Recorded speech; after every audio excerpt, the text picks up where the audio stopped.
What up, gang? It's been a minute. It's been a minute. Alright, it's been a couple minutes. By a couple minutes, I mean like, it feels like it's been over a month. I don't even want to know. I feel, yeah, like if this was a legitimate job, I would be fired. I would fire myself. That's how bad I've been at putting out podcasts. But, yeah, it's not that I haven't recorded any. I've recorded like 4 of them that you guys will never see. That's why I went back from the video format to this format, just because like if something goes wrong with the video format, it's like you just got to restart. Like if I shit my pants right now, I could just press pause, go clean up myself, and come back, and nobody would ever know I shit my pants. But you shit your pants on a YouTube video, everybody sees it, and everybody's like, "Ooh, remember that time Otis shit his pants?" Ooh. Yeah. So maybe one day I'll show you the video of me shitting my pants. No, I'm just kidding. The video doesn't exist, but yeah, I've got like 4 podcasts that you guys will never see just because something got fucked up or like somebody fucking knocks on a door or just some bullshit, you know. So I'm going back to this format for several reasons. Not just that, but it's like this way you can kind of take it in and you don't have to watch it. So you could like listen to it in your car, or you could like listen to it at the gym, and you don't have to stare at a screen to get the full effect. So I kind of like this way a little bit better. It's a different creation, really. Like as far as like jokes go, I had a really funny joke written as an opener with the grandma voice I do. It was probably the best one yet, but I got a lot of info to cover on this one because I've been gone for a while, so I figure I'll save the fucking fun and games for another day.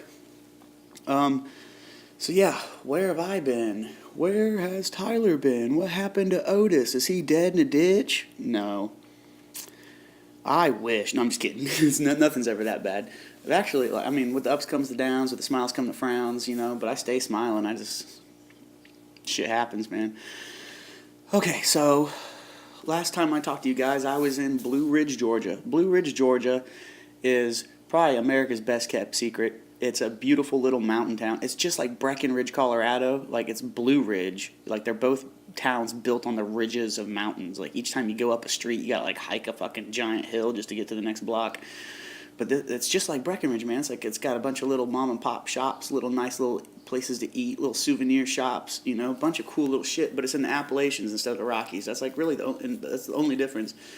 And instead of a bunch of like bros, you got a bunch of like I don't know. It's really sad actually. Like that town was a dry county for the longest time, dude. And then as soon as they lifted that liquor law, dude, they were like, we're in, dude. We got little businesses and shit. Like, you can't have a tourist town with no beer, you know? Like, it just don't make sense. But, yeah, so I was in Blue Ridge. And, like, off and on, while I was there, I was staying at my mom's, you know? There was a while where I was in the tent, and then shit went south, and they let me come back in, and then fucking I ruined Christmas, and blah, blah, blah, blah, blah. And, so, yeah, I ended up back. I found another place to stay. It was this guy who, his name's Jeff. At first I thought he was an amazing, awesome man, you know? And as I progress this story, you'll be like, oh, wow, what a piece of shit. So Jeff owns a small window tinting business in Blue Ridge, which I hope I remember to tell the detail of how I gave this guy a fucking business review at the end of this whole ordeal, and it was so funny. He was so pissed. I'm fucking funny. Okay, so he's got a shop, and in his shop he lived in for like a year when he first got to town because he's a recovering drug addict as well, and so he was like, I can open a small business, but I can't afford a place to live right now. So when he heard my struggle, he was like, dude, I got a shop with a shower and a kitchenette and a bathroom and a big comfy couch, and this couch was big and comfy, and like all my needs were met there. He's a really nice guy. He was doing me a solid. And I was trying to help him out as much as I could from my position, you know? Like, I was, like, for lack of a better term, like his assistant, you know? Like, I would handle customers if he wasn't there, you know? Or, like, if he had a big job that he needed an extra set of hands on, you know? I would go help him out. And I wouldn't ask for no money in return, you know? Because he was giving me a spot to squat. And this dude would make, like, $1,000 off of a fucking job. And he'd, like, toss me $20 just so he felt good about it. But it's like, listen, either fucking pay me or don't. But don't give me $20 for some, you know? Like, that's insulting. Yeah, so staying there for a while, he got me a job doing, like, independent contracting shit for these two guys that are veterans, which I'll get into them, their characters themselves, James and Ray. So yeah, he got me this pretty sweet gig where I was making money under the table, just getting straight paid. And I was up in this beautiful mansion, up in the beautiful mountains. Like every day, it was just like, go to work on a mountain. It was like when I was in Colorado, just working on a mountain. I loved it. But yeah, and it's like I didn't have a boss, dude, so I just had Pandora pumping through my headphones all day, just like sanding and installing floors, installing wall panels and painting and shit. Like it was nice. I loved it. Anyway, so this Jeff guy, like, he's real paranoid. And so like I said, he's a recovering drug addict. One day we were just talking about drugs and shit, and he was like, what was your drug of choice? I was like, heroin. Which, speaking of, today, March 10th, exactly 1 year since the last time I did heroin. And I'm not counting the days like one of those, I got my 90-day chip. The only reason I know it was March 10th is because that was the day I left Indiana for good, because that's the date that was on my bus ticket, and I'll never forget the day I left Indiana. I say for good as I'm recording this from Indiana. But anyway, so I was like, yeah, what was your drug of choice? And he was like, crack. He's like, yeah, I smoked crack for over 30 years, man. I was homeless in Atlanta for years. I know the struggle, man. That's why I'm here to help you. And I was like, well, thank you, man. Thank you. Because I need some fucking help. And so everything's going good. And he's paranoid because, okay, so he tells me he's been smoking crack for over 30 years. And one day I was sitting back and I was thinking about it. I was like, dude, crack came out in like what, like 88, fucking 87, 86, maybe?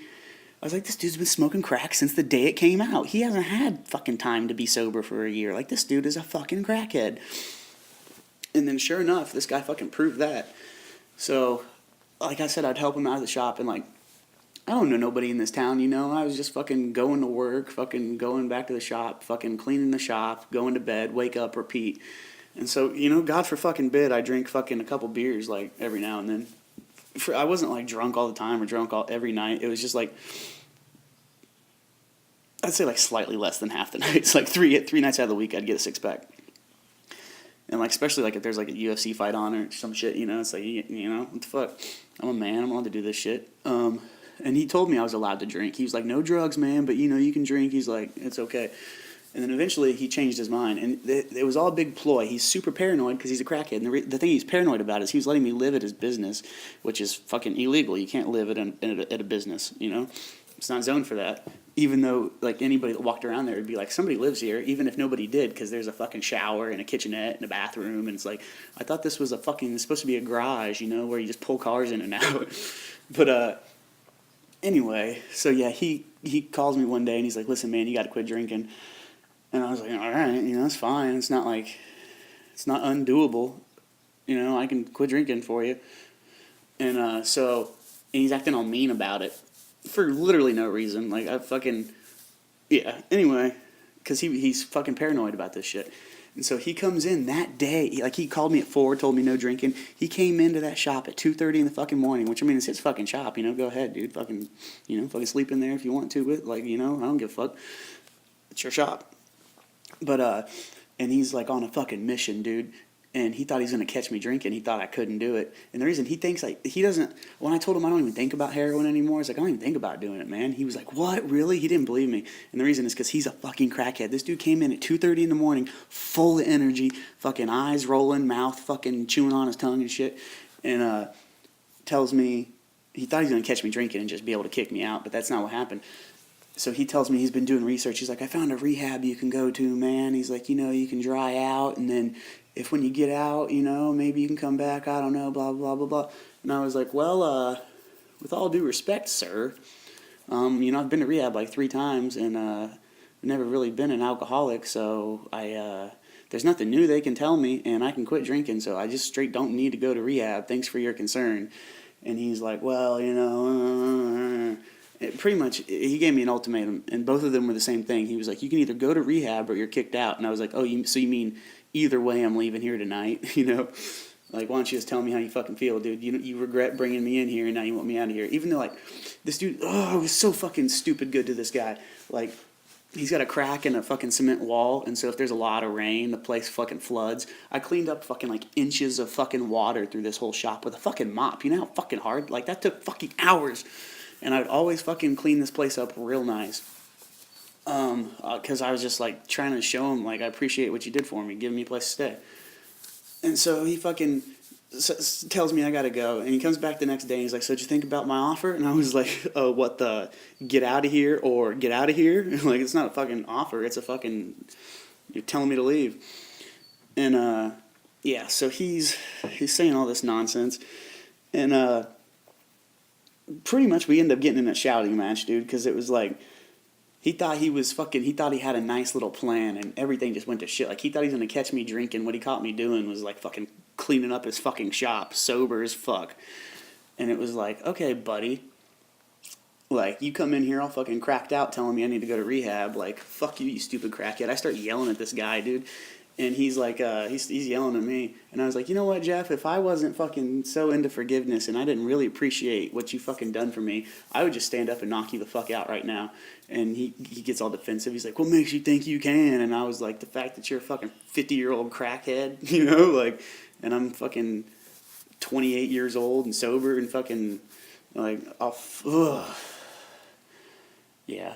That's not what I said. What I said was the fact that I've spent thousands of dollars learning how to knock people out. That's what I told him, and it fucking scared him. Because I told him that I did martial arts, but like I think he might have forgot it or something. I don't know.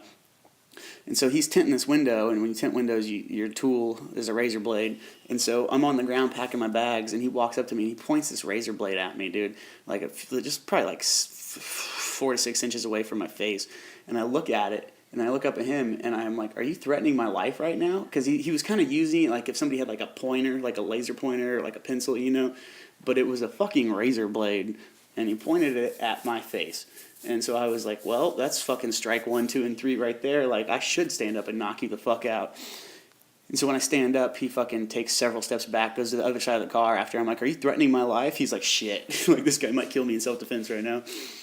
And, so, yeah, he's like, when I'm done with this car, you got to get out of here. You got to get out of here. And I was like, dude, like, you just fucking sprung this on me. Like, let me work out a fucking ride or try to find a place to stay. He's like, I found you a place to stay. And I was like, I'm not going to rehab, you fucking asshole. Like, I don't need to, you know? And so I was like, I'll call Ray and James, the people I was working for. I was like, I bet they'll fucking let me stay there. Because they were coming and picking me up and taking me to the house every day. So it was like, and it was a fucking mansion, dude. Like, they had extra rooms and shit. They had extra floors, you know? Like, so I was like, they'll let me stay there. It'll fucking save them gas money, you know? And it'll be fucking, the job will get done sooner and shit. Like, and so he pulls out his phone, and I'm like, don't you dare mess that job up for me. I was like, now that you fucking kicked me out, that's the only thing I got going for me, man. And he fucking got a hold of them. I don't know what he told them, you know, because, like, I don't know what he told them, but they blocked me. Like, straight blocked my phone number. Like, I tried to call them. It doesn't ring. It doesn't go to voicemail. It just has a fucking a thing that I don't know. Anyway, they blocked me. And so I'm like, wow, this guy really just tried to sabotage my life. And so we're screaming, and I'm telling him he's a piece of shit, and, you know, fucking God will judge him and all this shit, because he's real godly. So I was like, what's the meanest things I can say to him? You know, I tried to make him feel like a piece of shit in God's eyes, you know? Sorry, you're going to hear me slurping coffee. It's fucking early. So yeah, we go outside, I bum him a cigarette, and we're talking, and it sounds like he's kind of squashing it. It sounds like he's at least going to let me stay there for another night and try to work something out so I'm not on the streets. Because I was like, Jeff, you want me to pack my bags and get him off your property? I was like, then what? Then I'm just outside your fucking shop with a bunch of bags. And he's like, no, we'll put them in the truck and we'll take you somewhere. I was like, where, Jeff? Where are we going? You know, I don't have a plan B. This was plan B. And he doesn't care. He just wants me out of there. So he leaves to return this truck to a customer. And when he comes back, he brings the fucking police with him, dude.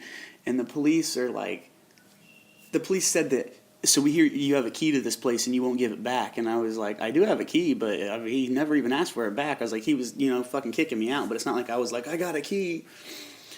Which, like, taking that key did anything. He fucking shimmy that dude's lock with a fucking knife. I locked myself out one night and did it. And he's a crackhead. He knows how to do it too. He's the one I learned that, like, you could do it on his door. He's like, oh, I should have locked myself out. And the way he was just shimmying this knife with a screwdriver, shimmying this fucking lock. I was like, you are a crackhead. Because that's some fucking, like, drug addict shit, dude. Breaking into places with fucking screwdrivers, you know. But yeah, so dude fucking ruined my life.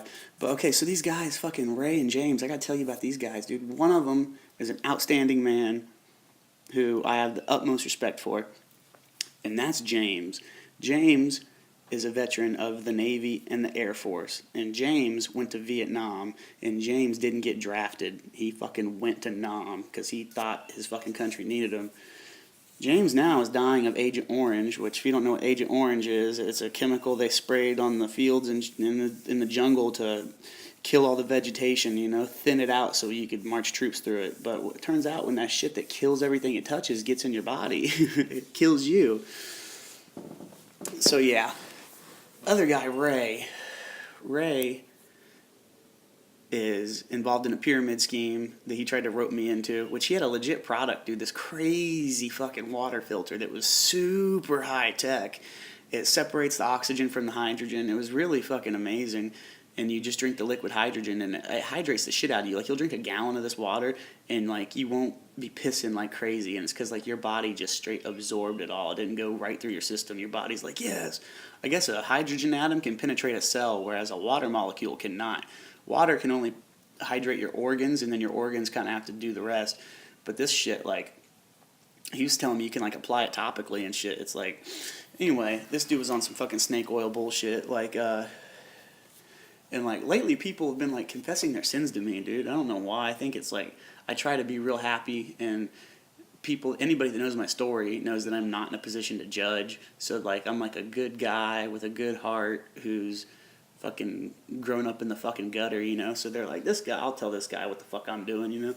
Anyway, so Ray tells me, he's like, yeah, I'm involved in this fucking federal investigation. I'm like, oh shit. And he's like, yeah, I don't get it, man. It's like, the dude, he's telling me what's going on, but every time he, like, it involves him at all, he fucking just starts lying, and he's like, I didn't do it. Anyway, so he tells me, I don't remember exactly how he spun it, so I'm just going to tell you what you can Google. Google Raymond Stone, Orlando, Florida. This guy was in cahoots with a pharmacist, or a doctor, I should say. And this doctor invented this topical cream.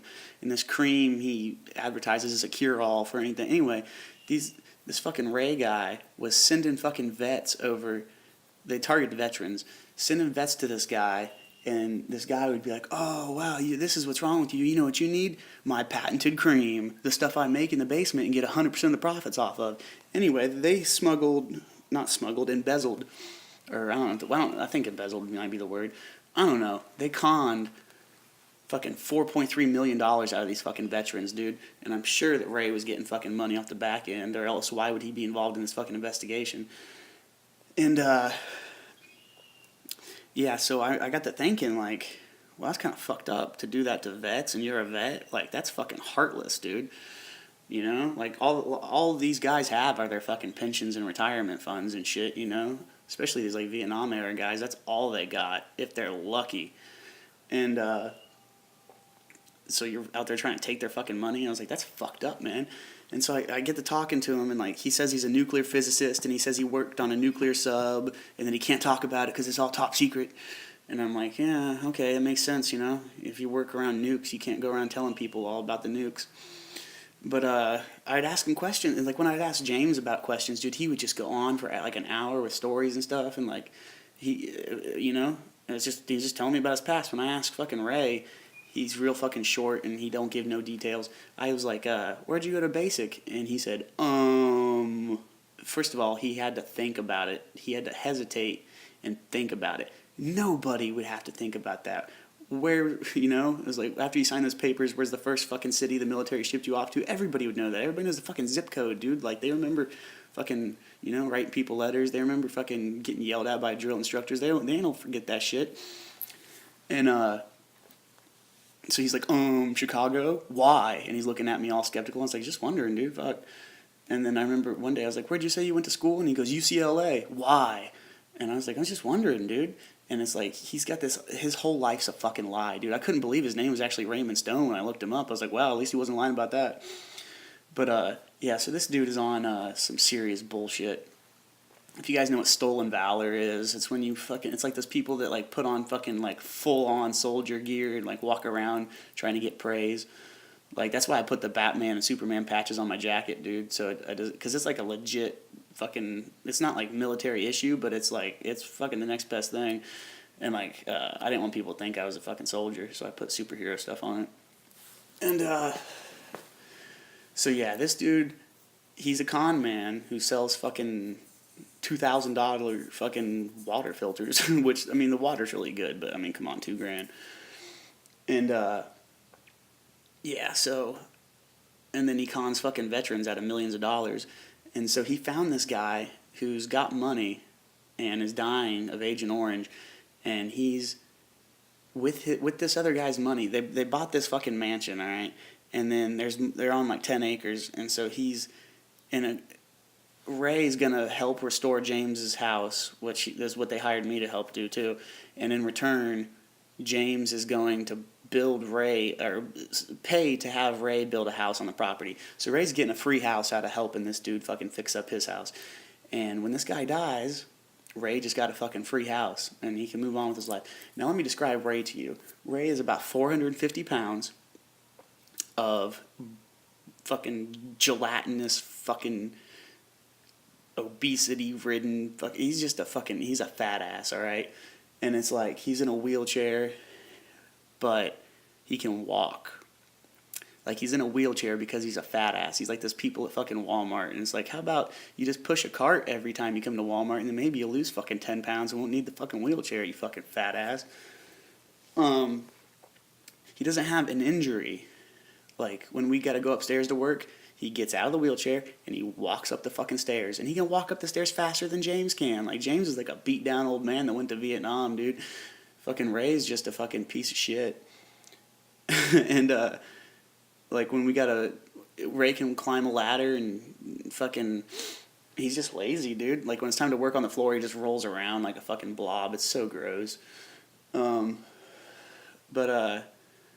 Yeah. And he gave me, like, weird vibes, dude. I think he was gay. Like, I always felt like he was, like, looking at me while I was working. It was just weird. But yeah, so looked into his past.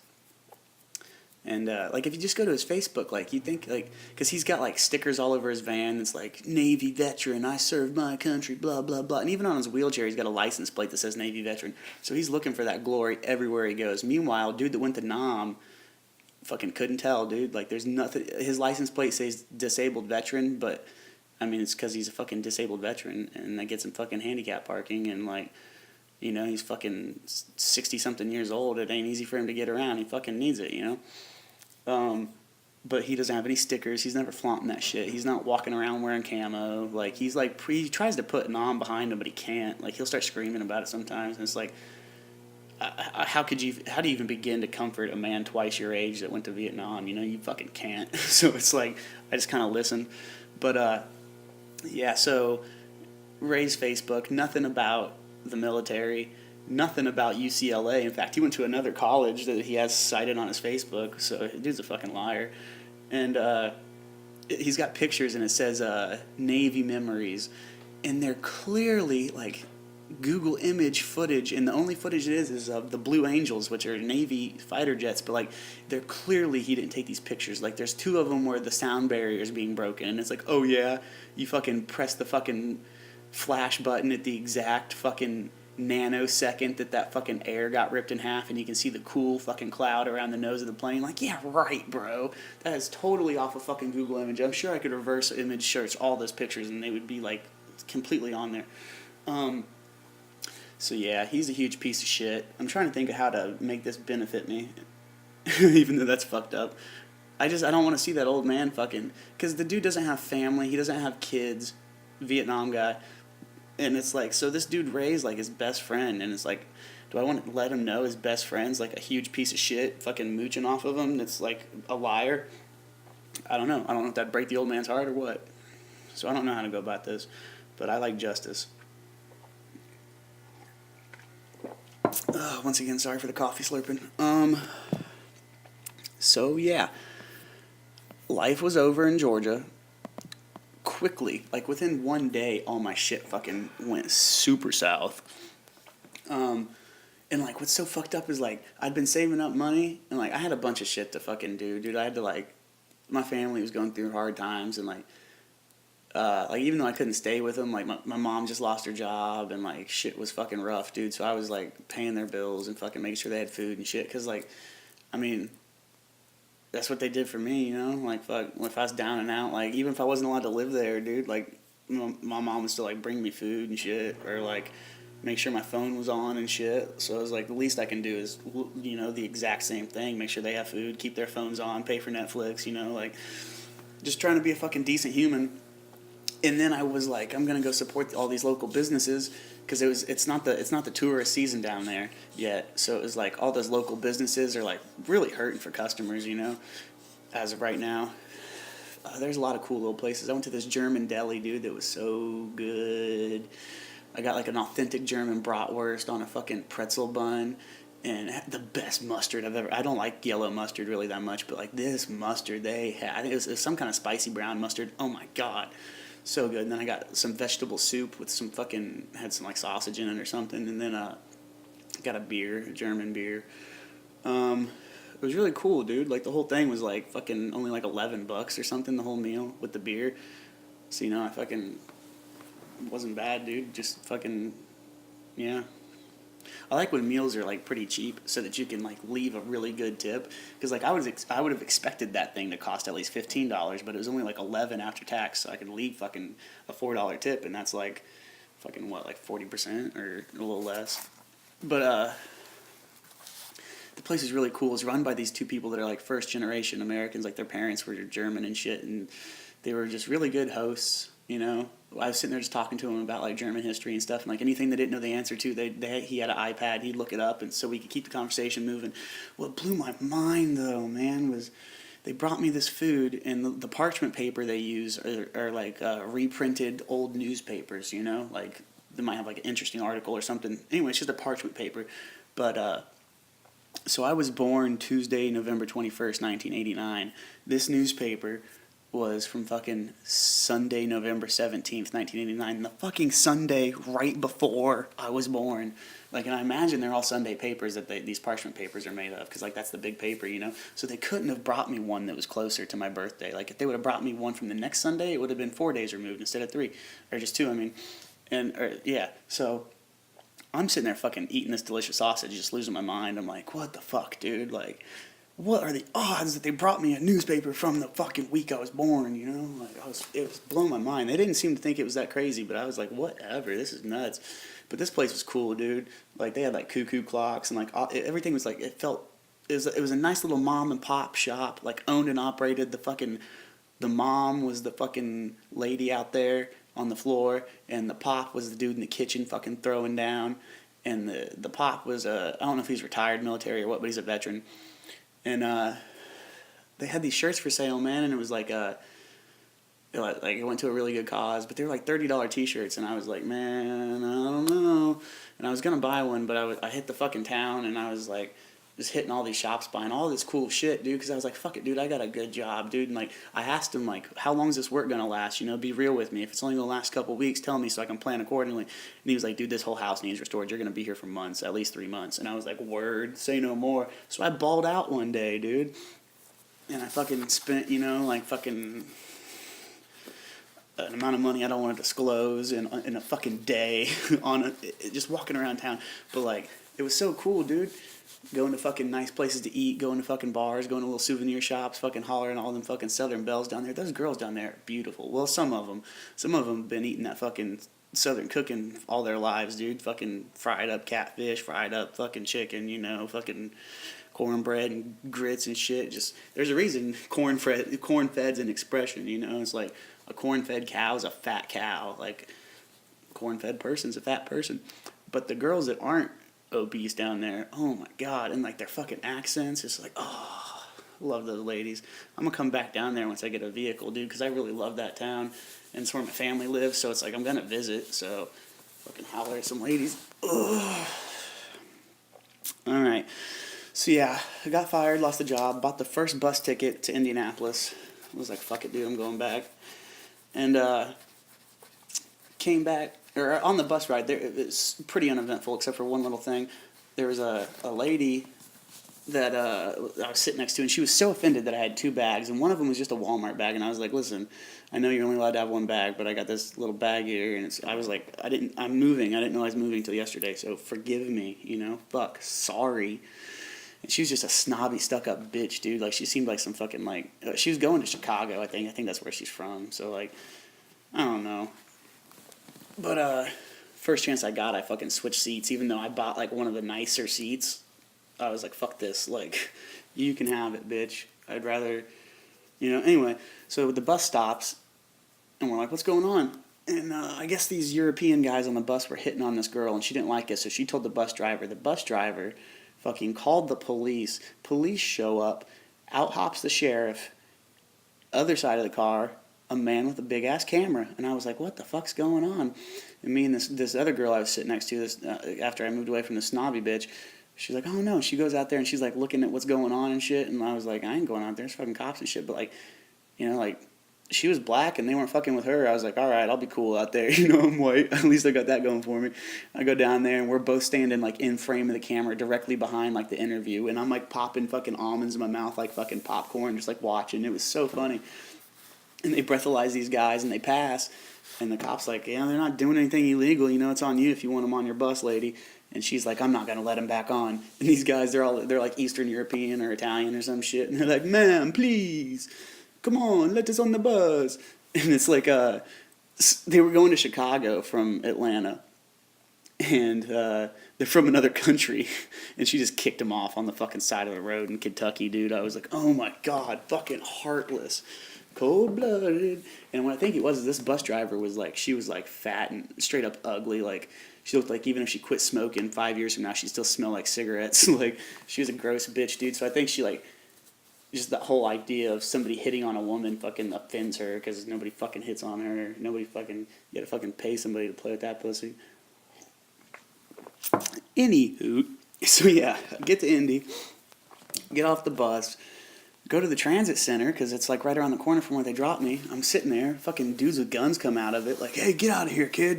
You can't be here. And I was like, what, I can't be at the fucking transit center waiting for the bus? Like, are you fucking retarded? And they're like, yeah, not till fucking 5 o'clock. And I was like, okay, fine, I'll come back at 5. So I'm waiting for dawn. I come back there. I charge my shit. Like, I'm inside now because the inside's open. Before, I was just sitting on a bench outside, because it was raining and I needed cover. And the benches were covered. So yeah, they fucking, I don't know, fucking long story short, they shoo me out of there again. I'm fucking hiding. I go in this fucking alley across the street from a gas station, and it's like, just straight full of crackheads, dude. It was real fucking, like, everybody that walks by is asking me for cigarettes. I got all my bags with me, so it's like, I'm not even in a position where I could, like, run away if I had to, which I ain't never ran from a nigga. And my damn, that's my Lil Wayne impression. It's pretty spot on, ain't it? So yeah, I'm sitting there and like there's these fucking crackheads and dudes trying to like sell me pills and all this nonsense, and I'm giving out cigarettes like they're fucking lottery tickets. And I get bad vibes from one of these crackheads, man. And then like 2 more crackheads fucking come around me. I literally have my back to a wall, so I'm surrounded by these 3 people. And, they're asking me for cigarettes and shit. And, like, I got my fucking iPhone in my hand, like, no case on it. So you can totally tell from where they're standing that it's a fucking iPhone. I got my iPad sitting out on top of my bag. And I'm wearing my fucking North Face hoodie. So they're thinking I got money. They are sadly mistaken. What I do have is a nice little fucking knife, dude. And I love this knife. And so this dude asked me for a fucking cigarette, and it's like after I'm getting freaked out that they're about to rob me, so I reach in my pocket along with the cigarette. I said cigarette too many times, I gotta light one, I'm sorry. I'm like fucking Pavlov's dog, dude. You say cigarette 5 times, and I'll fucking lick the peanut butter off your balls for one, fuck. Where was I? Oh, see, I pull out my fucking cigarettes, but with it, I pull my knife, and then I pull the knife out of the sheath, and so I give him a cigarette, and in my other hand is just a fucking fully exposed knife, and one by one, all these fucking dudes just back the fuck off, dude, real quick, because they were like, damn, we're about to rob him, and then dudes, yeah, I don't know what you'll do for your respect, but I'll fucking die for mine, dude, like, you ain't gonna fucking looking for a sweet lick, this is the wrong place, man. Both of those were T.I. quotes. T.I.'s the fucking real shit. So yeah, anyway, so I'm fucking Like, all right, let's get out of this crackhead alleyway. Which I love calling out crackheads. You know, I call out fucking Brandon Ariva. I called out fucking Jeff. Let me say first, all those things I said about Jeff might not be true. I might have made all of those things about Jeff up because Jeff is the type of guy to call police and lawyers, and if I state them as a fact, that's slander. This whole podcast could be fucking fictitious for all he knows. But here's what I did. I got on Google and got on his fucking company page. And he only had like 2 reviews. I'm actually going to ask you guys to fucking go on there, dude, and write some reviews of your own. Google window tinting, Blue Ridge, Georgia, and it's I forget what it's called. I'll have to do some more research and just ask a couple friends. Anyway, there's like 2 reviews. They're like, yeah, nice guy, decent prices, and I put, he's an angry old man, and I'm pretty sure he smokes crack on his fucking Google business review page, dude. And he fucking calls me, dude, like 2 days after he fucking kicked me out. And was like, hey, I think you forgot to delete that comment off of my business review. And I was like, no, I didn't forget to delete it.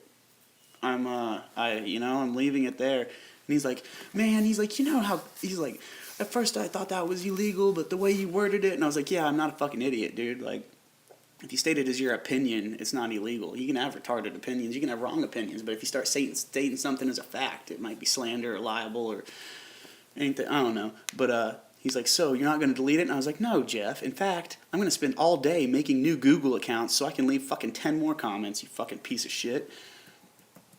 I should do that. Don't know. I'm going to recruit other people. All right. So anyway, fucking finding new places to hide in Indy while I'm waiting for a ride that never came. And meanwhile, fucking sitting somewhere minding my own goddamn business. Fucking police ask for my ID. Oh, you got a warrant. You're going to jail. And he fucking pulls out this fucking plastic bag, which is like, it's like the height of like 2 Walmart bags, but it's the same like width, like same like ability to hold. But it's twice as tall. And he's like, put your stuff in here. And I was like, sir, I have a fucking like 70-pound duffel bag and a fucking like 60-pound backpack. Like the duffel bag had all my like survival gear in it, had all my like survival clothes, because I didn't know what I was going to get into once I got out here, you know, so I was just prepared to fucking rough it like always. And then my backpack had my fucking books in it, dude, and this crushes me. And also my American flag, the one with the 48 stars, that was the background for the podcast for so long. All this shit, he was like, if it doesn't fit in the bag, you can't take it with you. So I had to leave this shit by a fucking dumpster, dude. And when I got out of jail, I went and checked. It was fucking gone. There's probably roughly $700 worth of electronics and that shit too. Luckily, I had my iPad on me and my phone. So it's like the things I would have been the most pissed without. It's like, I don't know. I'm so not materialistic anymore. It just pisses me off about that flag. Really? And I had my fucking brass knuckles and my hatchet were in there, dude. Like, I was practicing with them things. That's getting pretty good. Oh, I'm a psycho. Alright, so they take me to jail. So now it's time for jail stories. I like jail stories because, like, there's 2 groups of people. Everybody fits into this group, one of these 2 groups. You've either been to jail or you have not been to jail. If you've been to jail, you like these jail stories because you're like, ha ha ha, yeah, I remember that shit. And if you haven't been to jail, you like these because it's like, you know, it's like watching a documentary about North Korea. You're like, wow, that's what it's like over there? Alright, so this fucking jail is the biggest fucking 6-story piece of shit in the world. There's like 3,500 people, over 3,000 fucking people booked into this jail at any given time. And there's like fucking not nearly enough guards working, dude. Like, you ask a guard anything, I swear, every time I asked a guard anything, I got the same answer, I don't know. And if you keep asking them, because they all got computers in front of them up in the fucking control room, they can look this shit up. And they'll fucking be like, what the fuck? Don't ask me questions. I'll fucking lock you down for asking me something I should be able to tell you. You know, like, they're fucking assholes at their jobs up there, dude. And I think it's a contest or some shit, but anyway, it took them 3 days to book me in, dude. 3 days. I'm in a room with no fucking mattress on a fucking metal bed. 3 days of fucking not being able to see the fucking sun. Like there's no windows in these rooms, so you can't tell when it's daylight or not. And there's no clock in the room. And in intake, breakfast, lunch, and dinner's bologna fucking sandwich. And so for 3 days straight, that was my breakfast, lunch, and dinner. That's illegal. You know, you have to give me a balanced meal in jail. Got no fucking vegetables, no fruit, no fucking nothing but pig's lips and assholes and bread. It was just a fucking nightmare. And, like, you don't know what time it is or anything like that, because you try to sleep because it sucks. And then they wake you up for food, but it's always the same meal, so you're not like, oh, it's bologna, that must be lunch. It's like, oh, it's bologna. That's not a clue. You're like, this could be breakfast, this could be dinner, who knows. And then you buzz in and ask for the time, and they're like, fuck you, that's what time it is. Like, God, this place sucked. So yeah, I got some funny jail stories, dude. Let me see here. I got quite a few of them written down.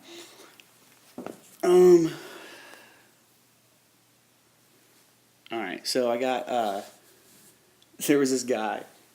I was taking a shower, and there's like 2 showers up by the front, and they're by the phones. And, it's like, I'm not trying to eavesdrop, but like, half these dudes, like, you're either facing the wall or you turn around, and like, nobody wants to be like nose to nose to the wall, so they all turn around. When they turn around, they're facing the showers while they're talking. And this guy was like, he's in this fight with his girlfriend, and he's like, bitch, I know something's up. I fucking know it. He's like, I see them things you be posting on the gram. I see that shit you be putting on the book. Fucking talking about Instagram and Facebook and shit. And he's like, I know something's up. I know it. And she's like, I don't know what she's saying. I can't hear her, but like, I can imagine. Anyway, he's like, oh yeah, you want me to post something on Facebook you ain't gonna like? You know what I'm gonna do? I'm gonna post a 45-minute video of you sucking my dick. How you gonna like that, bitch? And I started cracking up in the shower, dude, because like second after second, I'm like realizing what all this shit means. And then he told this bitch he's gonna kill her, which right above the phone, it's like these calls are monitored and recorded. And it's like, dude, you just made a death threat on a jail phone. You ain't getting out no time soon. But yeah, so he's on this guy's phone. He has a 45-minute video of him getting his dick sucked. And I was like, wow, dude, like I film videos on my shit. So it's like, that's a couple gigs that dude's taken up with nothing but a fucking video of him getting a blowjob. And it's like, who records the whole thing, dude? Like on my old phone, I lost that phone, damn it. I had a video of me getting a blowjob, and but it was only like the first 5 minutes. After that, it was like, I'm not gonna sit here and worry about fucking camera angles and stupid shit like that, I'm fucking trying to enjoy the moment, And it's like, yeah, phone's gone. I'm sure that girl's happy, I would never like post it. I'm not gonna be, because it's like, what does that prove? If I'm like, oh yeah, look at this, and post a video of me getting my dick sucked, It's like, well, it appears that your girlfriend at the time was being very nice and sucking your dick, and now you're an asshole posted it on the internet, like, doesn't make her look bad, makes her fucking, she'll probably fucking have some dudes hit her up, like, yeah, I would never do that. I'd never want to, never need to. So yeah, they got these things they're called nudie boosts. That's what they call them in juvie. They're like a nutritional boost. It's like a little packet of vitamins. But if you look on the back of it, it says contains, and it's like some long, like, phenomenal. And so I wrote that shit down. I Googled it when I got out, and it is, they say it's an antidepressant. That's what it is. But in the kitchen, they refer to them as nightmare packs. And I was like, I was an inmate worker, which I didn't know until I already signed up for it. You don't get a time cut. You don't make no money. I figured, like, if you did make money, it'd be like, you hear about people getting paid like fucking 10 cents an hour or some shit. But still, I was like, I'll fucking make a couple bucks while I'm in here at least. Fuck. No time cut. No fucking money. It was straight up slavery. I was like, damn, dude, I'm being exploited like a motherfucker. But, yeah, so they call them nightmare packs. And I was like, why you guys call them nightmare packs? He's like, motherfucker, those give you nightmares. And this was my first day in the kitchen, and we had already eaten. And I used 3 of them in my drink. You only get 1, usually. But when you're in the kitchen, you can just do whatever the fuck you want as far as food and drinks go. And I put 3 in there. That way my shit would be, like, extra orange flavored, Because, like, you don't get no fucking... I didn't have no commissary. I didn't have no Kool-Aid or nothing, I was just fucking... Anyway, that night I had the most fucked up nightmare, dude. I was like attacked by a pack of black wolves that had like weird little. It was so vivid. I could see all like every fucking hair on their body, dude. And it was like I was super conscious in the dream. I wasn't running away in fear. I was like, oh yeah, you want to dance, motherfuckers? And I was like caving their heads in with rocks and ripping their jaws off and shit. But it was so vivid and so fucking scary. And then like I went back in there the next day. And I was like, guys, I had a fucking dream. And they were like, fucking Martin Luther King over here said he had a dream off the nightmare packs. And I was like, it was fucked up. You guys weren't kidding. And they were like, yeah, dude, why do you think we don't drink that shit? And I was like, fuck, man, should have listened to you guys. So, yeah. there was so many funny stories in there, dude. So there's this shit called Katie, bro, and it's spice is how most of us would know it. Some K2, they call it Katie because it sounds like K2 kind of sounds like Katie, and because like weed is Mary, so this isn't weed, so it's Katie. It's a huge problem, dude. I met more people in there that were arrested for that shit than weed, because it's all illegal now. And that shit makes you retarded, dude. All these people that said they do it, like they were all like perma-fried, dude. Like no coming back. Like it was kind of fucked up. But this one kid, he was like 20, dude, and like he didn't realize like that he was like young and obnoxious and really putting himself in danger. Like I'm so surprised nobody knocked this dude out. Like because I wanted to, and I'm a pretty peaceful fella. But we're all in the elevator, dude. There's 2 guards and like 15 inmate workers all in the elevator, and this kid's like showing his ass. And there's this guard who, this dude's a fucking piece of shit, dude. Like this kid I didn't like, but this guard, he's a short, fat white guy, and he's calling this dude a fucking nappy-headed hood rat, dude. Which I mean, the dude did need a haircut, and he's like 20 years old, covered in neck tattoos. I mean, he probably lived in the hood. He probably was a hood rat, but like fucking check yourself before you wreck yourself, dude. You're on an elevator with like 15 black people, dude. It's not the time to calling people nappy-headed hood rats, you know? Like, you don't have your gun. Those aren't allowed in the jail. You think that fucking taser with 1 shot on it's gonna fucking take down 15 pissed off black dudes? You're fucking stupid. But the other guard in there was a black guy, and the kid's like, I ain't even black, bro. I'm Cherokee, blah, blah, blah, blah. And everyone's like, yeah, right, dude. You're clearly black. You know, just accept it. And the black guard was like, motherfucker, you're black. Shut up. And he's like, I'm Cherokee. You want to see a picture of my mom? And just like that, dude, this black guard goes, no, I don't need to see a picture of her. I saw her last night. And everyone's like, oh, shit. Like, it was so fucking funny, dude. And we're all like on an elevator, dude. So it's not like that dude could have like walked away or nothing. Like, he just had to sit there and fucking dwell on that shit. It was so funny. And then on the way out, dude, the black guard was like, to the kid, he's like, hey, by the way, Cherokees have straight hair, you nappy-headed motherfucker. It was like, dude's getting called fucking nappy-headed by his own race and shit. Like, it was fucking thoroughly entertaining. So they had to give you, if you're in there for any amount of time at all, they had to give you a physical. And I was hoping it was going to be the one where they fucking pull your pants down, put your balls in their hands and shit, because this bitch was fucking fine that was doing it, but no such luck. She was like a mocha skin girl, but she had freckles and shit. Like, she was a cutie, dude. And like, I had this bitch laughing so hard, her and the Jamaican nurse, dude. And the Jamaican nurse was like stoic as fuck. Like, she didn't show no emotion, but every now and then I get a little crack of a smile out of her. I'm like, that was a funny one, wasn't it? And so, like, they asked me about my drugs that I do, and I'm like, I'll drink if everybody's drinking, you know, social drinker. And I was like, I'll smoke some weed if somebody's fucking got some, you know. She's like, okay. She's like, so nothing too bad for you? And I was like, nah, I'm over the bad drugs. And I was like, oh, you know, I'll trip. I'll do some mushrooms or some acid. And the cute guard starts asking me about mushrooms, and I start describing it in the most beautiful, loving way I can, because that's what it is. Mushrooms are amazing.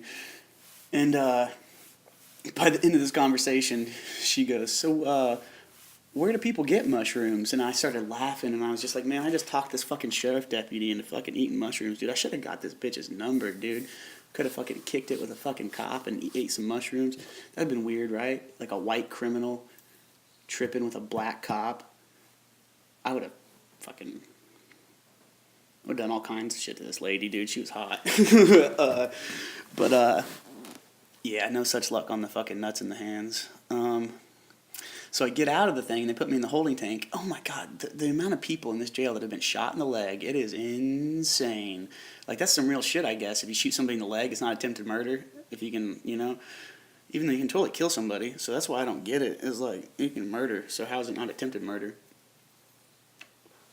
But so many people, like, just in this holding cell, these are people I hadn't met yet. 2 of them were in a wheelchair. 1 of them is on a walker, and there's only like 10 of us in there. So, like, fucking 30% of the people in this room have been shot in their legs. And my old cellmate had been shot in his leg. Dude, this dude got shot in the leg 4 times with a 40 cal, all in between the knee and the ankle, dude. Like, this dude's fucking calf was just fucking hamburger, dude. Like, it was fucked up.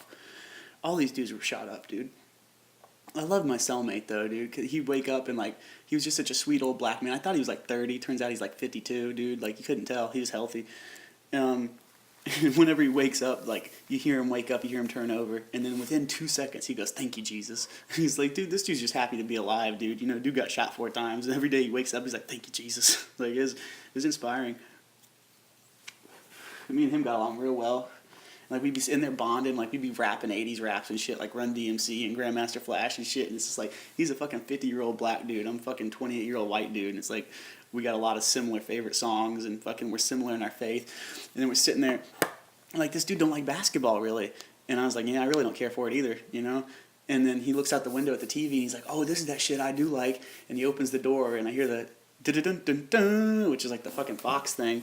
And I was like, what is it, football or something? And like, I don't know what I thought it was. It's not football season, obviously. That was a stupid question. He goes, no, it's UFC. And I was like, motherfucker, this dude likes UFC too. I was like, this dude and me are like, we got way more in common than we don't, man. And we were sitting down there. That dude's been a hardcore fan for years. Like, we're sitting back talking about like Anderson Silva in his prime, front kicking Vitor Belfort in the face when nobody had ever thrown a front kick to the head in the UFC before. Like, it was just, and now like that's a pretty common tactic. Like Anderson Silva's the man, but yeah, that black dude's cool. But no, so when they take me back into the holding cell, this dude's like, I tell him about the guard. I was like, dude, I just talked that bitch into eating mushrooms pretty much. Like she was asking me where to get some by the end of the conversation, and he was this dude, one of the dudes that had been shot. He was like, yeah, it's funny. He's like, I never ate mushrooms, which a lot of black people don't like psychedelics, dude, because shit gets really real really fast on psychedelics.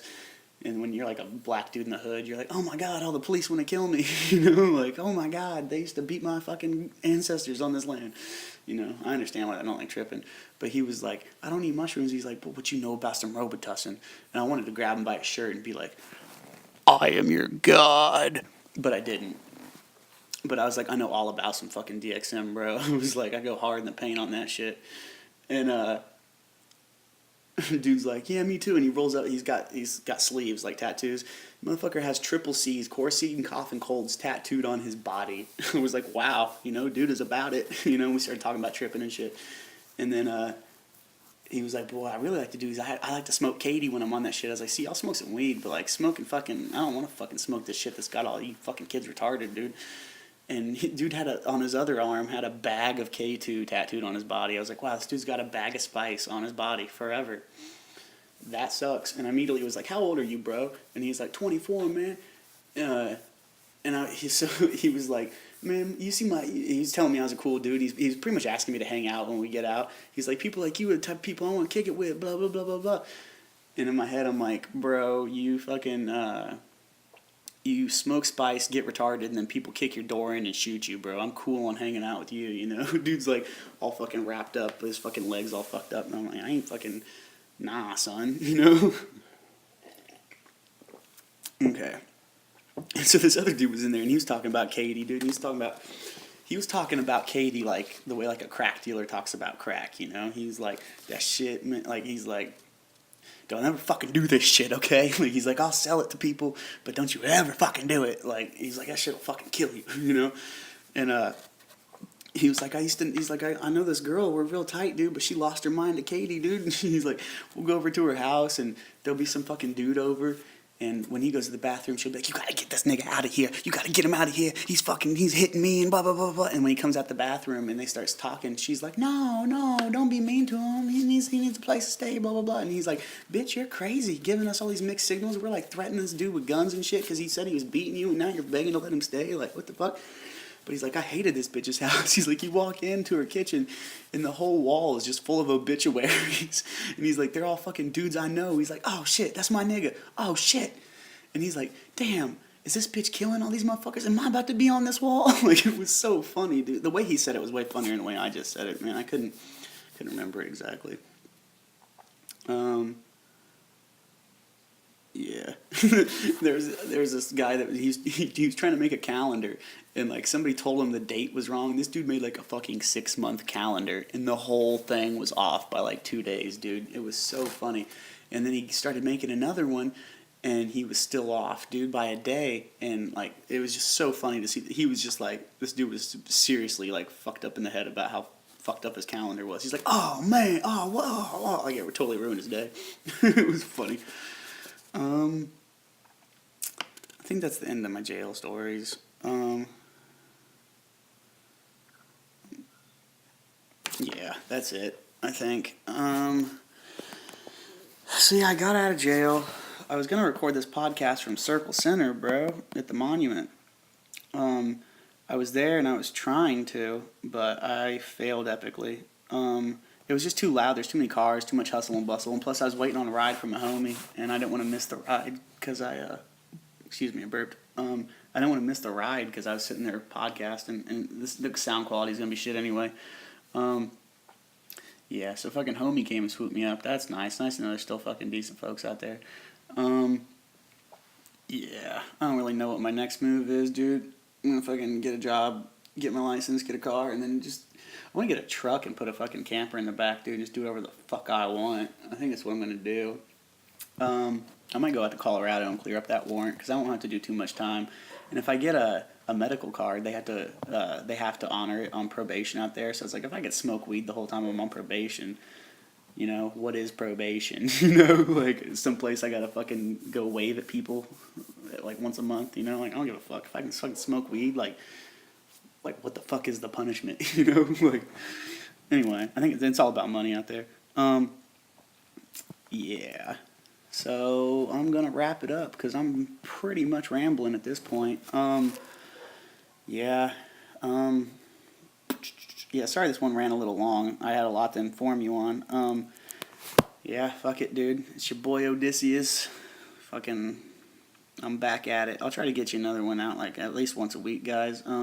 Going back to this format for, like I said, a multitude of reasons. But yeah, shout outs to fucking nobody. I got no shout outs to give. Yeah, I'm out of here. Peace and love, y'all. Stay up, stay happy, keep smiling, keep laughing. I'll holler. Peace.